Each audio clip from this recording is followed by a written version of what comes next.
नमस्कार दोस्तों, स्वागत है आपका हमारे इस यूट्यूब चैनल पे। दोस्तों आज हम बात करने वाले हैं ब्रेकअप के बारे में कि भैया ब्रेकअप क्यों होता है, क्या रीजंस होते हैं, क्या वजह होती हैं जिससे भैया एक अच्छे खासे चलते हुए रिलेशनशिप में ब्रेकअप हो जाता है।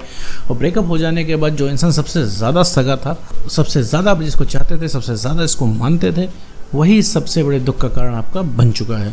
तो आखिर ऐसा क्या हो जाता है कि भाई चीज़ें इतनी ख़राब हो जाती है? ऐसा क्या हो जाता है कि सामने वाला रिलेशनशिप भूल जाता है? क्योंकि जब रिलेशनशिप में आप आते हैं शुरुआत में सब कुछ कितना परफेक्ट रहता है, आपको लगता है भाई हमेशा ऐसा ही चलेगा, और आपको लगता है कि भाई कि आपका एकदम रियल पार्टनर आपको मिल गया, अब आपको जीवन में कुछ नहीं चाहिए, आप एकदम हवा में हो जाते हो, राइट। लेकिन जैसे जैसे वक्त बीतता है रिलेशनशिप का प्रभाव आपके ऊपर कम होने लगता है और फिर चीज़ें लड़ाई झगड़े कॉम्प्लिकेशन में चेंज होने लग जाती हैं।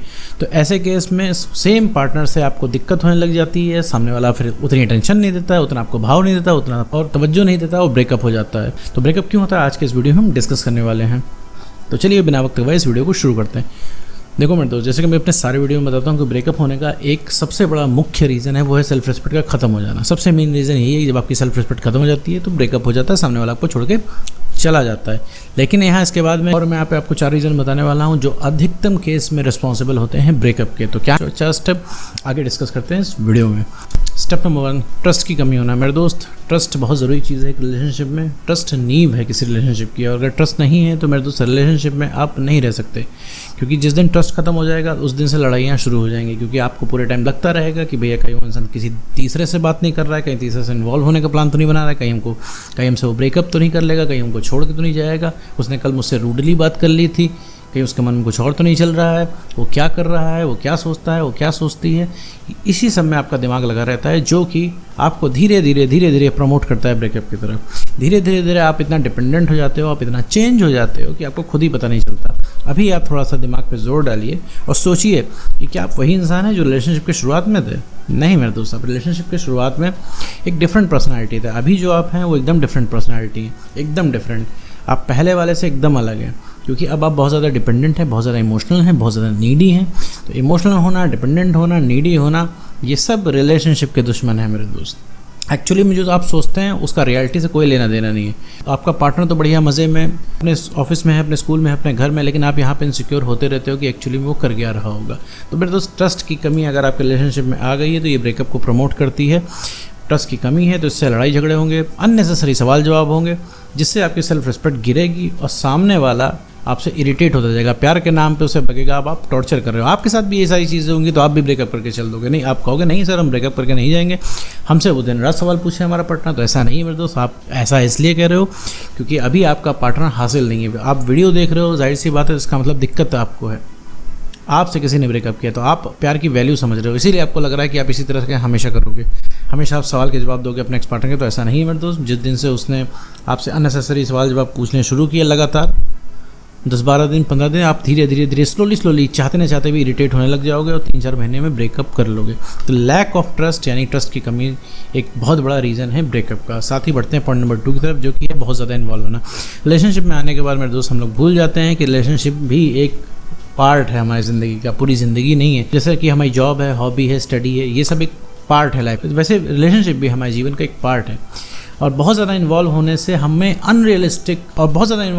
हमारे अंदर अनरियलिस्टिक एक्सपेक्टेशन पैदा होती है, जिससे कॉम्प्लिकेशन शुरू हो जाती है। अनरियलिस्टिक एक्सपेक्टेशन का मतलब है कि अब आपको लगने लगता है पूरे समय सारा काम छोड़ के हमारा पार्टनर सिर्फ प्यार की बातें करे, सिर्फ प्यार भरी चीज़ें करे, सिर्फ रिलेशनशिप गोल्स बनाए। अभी आप रिलेशनशिप गोल्स बनाए, रिलेशनशिप गोल का मतलब है पूरे टाइम प्यार मोहब्बत की बातों में इन्वॉल्व रहे, पूरे टाइम आपका हर 10 मिनट वो सेलिब्रेट करे, हर दिन आपका बर्थडे मनाए, वो हर दिन आपको बताए कि वो आपसे कितना प्यार करता है, वो हर दिन गिन के बताए कि हमारे रिलेशनशिप को इतने दिन हो गए, हम तुमसे इतना प्यार करते हैं। बार बार प्यार और प्यार की बात आप करना चाहते हो। वो चाहे इंसान एफर्ट लगा रहा हो ना लगा रहा हो, आपको कोई फ़र्क नहीं पड़ा, क्योंकि आपकी इतनी अनरियलिस्टिक एक्सपेक्टेशन हो चुकी है कि वो कितना भी सामने वाला एफर्ट लगा दे आपको कम ही लगेगा, क्योंकि आप पूरे टाइम खाली हो, आप बहुत ज़्यादा इन्वॉल्व हो। आपने इतना ज़्यादा रिलेशनशिप को सोच रखा है कि आपने पूरी दुनिया बना ली। तो पूरी दुनिया नहीं बना रही रिलेशनशिप को, जीवन में और भी काम है। और जीवन में और भी काम अगर आप नहीं कर रहे हैं, अपने फ्रेंड्स, फैमिली, करियर को अगर आप इग्नोर करके रिलेशनशिप में इन्वॉल्व हो रहे हैं, तो मेरे दोस्त आप अपने साथ ही धोखा कर रहे हैं। क्योंकि आप इन्वॉल्व हो रहे हैं तो अब इसका मतलब है कि आप अपने फ्रेंड्स, फैमिली, करियर के सगे नहीं हो रहे हैं। इसका मतलब कि सामने वाला आज अच्छा लग रहा है तो आप इन्वॉल्व है, कल सामने वाला नहीं अच्छा लगेगा तो आप उससे भी हट निकल जाएंगे, क्योंकि यहाँ पे आपको मन कर रहा है। ठीक है। तो बहुत ज़्यादा इन्वॉल्व नहीं होना होता है जीवन में, और भी सारे काम है उन पे भी ध्यान देना होता है। ठीक है, अच्छी बात है, रिलेशनशिप में आए, शुरुआत में नया है तो थोड़ा सा समय दीजिए, लेकिन आपको ये चीज़ समझना पड़ेगा कि आपको बहुत ज़्यादा इन्वॉल्व नहीं होना है, अपने ज़रूरी काम छोड़ के इन्वॉल्व नहीं होना। आप रहिए इन्वॉल्व अगर आपको पता है कि भाई आप क्या कर रहे हो, और समय आते ही आप ये इन्वॉल्वमेंट ख़त्म कर दोगे। मेरे कहने का मतलब है जैसे आज आप 4 दिन फ्री हो और आपको लगता है कि भाई 4 दिन फ्री हैं तो पूरा टाइम रिलेशनशिप को दे दें, और 5वें दिन हमें काम पे जाना होगा तो हम एडजस्ट कर लेंगे, फिर हम 4 घंटे में भी एडजस्ट कर लेंगे, 2 घंटे भी एडजस्ट कर लेंगे बात करके। अभी 12 घंटे बात हो रही है, फिर हम 2 घंटे बात करके भी एडजस्ट कर लेंगे, तब ठीक है। लेकिन अगर आप सारे काम धंधे छोड़ के, आपने अपने दोस्त यारों को छोड़ के, फ्रेंड्स से, अपने फैमिली को छोड़ के, अपने करियर को हटा के अगर आप प्यार में घुसे हुए हैं मेरे दोस्त, तो ये चीज़ आपको तकलीफ़ ही देने वाली। सबसे बड़ा यही रीज़न बनता है कि आप बहुत ज़्यादा इन्वॉल्व हो जाते हैं और ब्रेकअप हो जाता है। बहुत ज़्यादा इन्वॉल्व होने से ब्रेकअप होता है मेरे दोस्त। साथ ही बढ़ते हैं पॉइंट नंबर 3 की तरफ, जो कि है इनसिक्योरिटी। इनसिक्योरिटी एक ऐसी चीज़ है जो किसी भी रिलेशनशिप को धीरे धीरे खाती है। क्या आपसे सच में प्यार करता है? कहीं वो इंसान आपको धोखा तो नहीं दे रहा, कहीं वो टाइम पास तो नहीं कर रहा है? आप अपने दिमाग में अनरियलिस्टिक सिनेरियोज बनाते रहते हैं।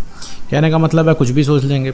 1 साल पुरानी बात आपको तुरंत याद आ जाएगी, उसने ऐसा क्यों कहा था, कल उसने बड़ी रूड तरीके से मुझसे बात की, आजकल उसके हाव भाव ठीक नहीं लग रहे हैं, अब रिलेशनशिप में उतना स्पार्क नहीं रह गया, आप सामने वाला उतना तवज्जो नहीं दे रहा है। दुनिया भर की चीज़ें आप सोच लेते हो जो कि आपको एक बहुत ही बुरा लवर बनाता है।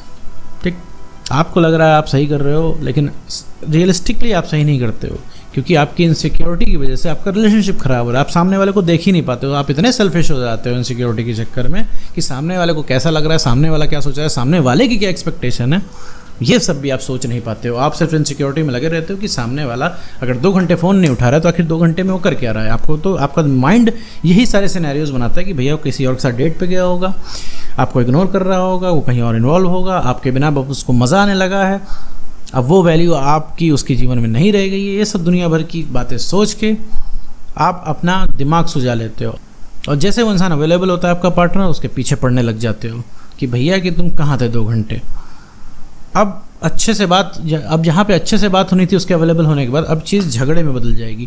भाई वो इंसान तो बिज़ी होगा, जो तुम सोच रहे हो वो एक्चुअली में तो हो नहीं रहा है वहाँ पे, वो इंसान बिज़ी होगा, और बिज़ी होने के बाद जब वो इंसान आएगा बिना मतलब की तुम्हारी बातें सुनेगा तो उसे बुरा लगेगा। जब कोई पर्सन किसी चीज़ में इन्वॉल्व नहीं है, आप अगर उसे बोलोगे, इनसिक्योरिटी दिखाओगे तो उसे बुरा लगेगा। जैसे अब आप हैं, मान लीजिए आप लॉयल हैं अपने रिलेशनशिप में, और सामने वाला पार्टनर आपको कंटिन्यूसली कह रहा है आप किससे बात कर रहे थे, कहाँ थे, तो हो सकता है प्यार में शुरुआत में पड़े हो तो आपको आप इग्नोर कर दे रहे हो, ठीक, लेकिन कुछ टाइम बाद आपको ये चीज़ बुरी लगने लगेगी। आप लॉयल हैं, आपके ऊपर इंसान परमानेंट शक करता है, क्योंकि इनसिक्योर होने से आप क्या करते हो, जब इनसिक्योर हो जाते हो तो आप इतने सेल्फिश हो जाते हो कि सामने वाले की एक्सपेक्टेशन से आपको कोई मतलब ही नहीं रहता। भाई सामने वाले की भी तो एक्सपेक्टेशन है, तुम तो सिर्फ अपनी ही देख रहे हो, और करते करते तुम्हारी आदत बन जाती है, और इनसिक्योरिटी पूरे रिलेशनशिप को खा जाती है। तो इनसिक्योरिटी भी एक बहुत बड़ा रीज़न है आपके ब्रेकअप का।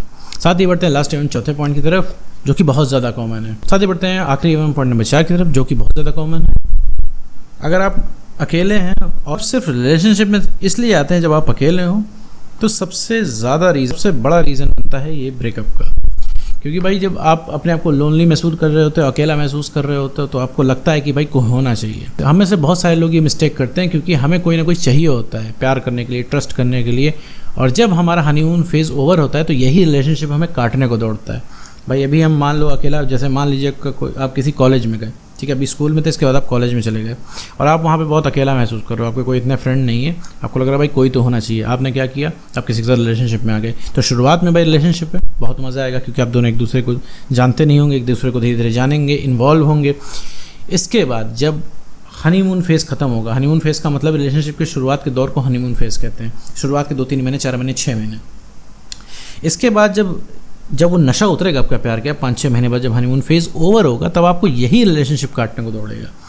इसी रिलेशनशिप से आपको दिक्कत हो जाएगी, क्योंकि आपका पर्पस कुछ और था, क्योंकि आप सिर्फ इसलिए उस इंसान से प्यार कर रहे थे, सिर्फ इसलिए रिलेशनशिप में आए थे क्योंकि आप अकेले थे, आपको कोई ना कोई चाहिए था। अब आपको रियली में समझ में आ रहा है कि यार ये तो इंसान हमारे टाइप का ही नहीं है, इसके साथ तो हम रह ही नहीं सकते। और एक चीज़ मैं तुमको बता दूं मेरे दोस्त, जब नए नए तुम रिलेशनशिप में आओगे तो चाहे तुम दोनों के बीच में कितनी भी इनकम्पैटिबिलिटी हो, तुम दोनों को बढ़िया बहुत लगेगा। तुमको लगेगा शुरुआत में कि हाँ भाई हम परफेक्ट कपल हैं, कितना भी टॉक्सिक कपल हो उसको शुरुआत में परफेक्ट ही लगेगा।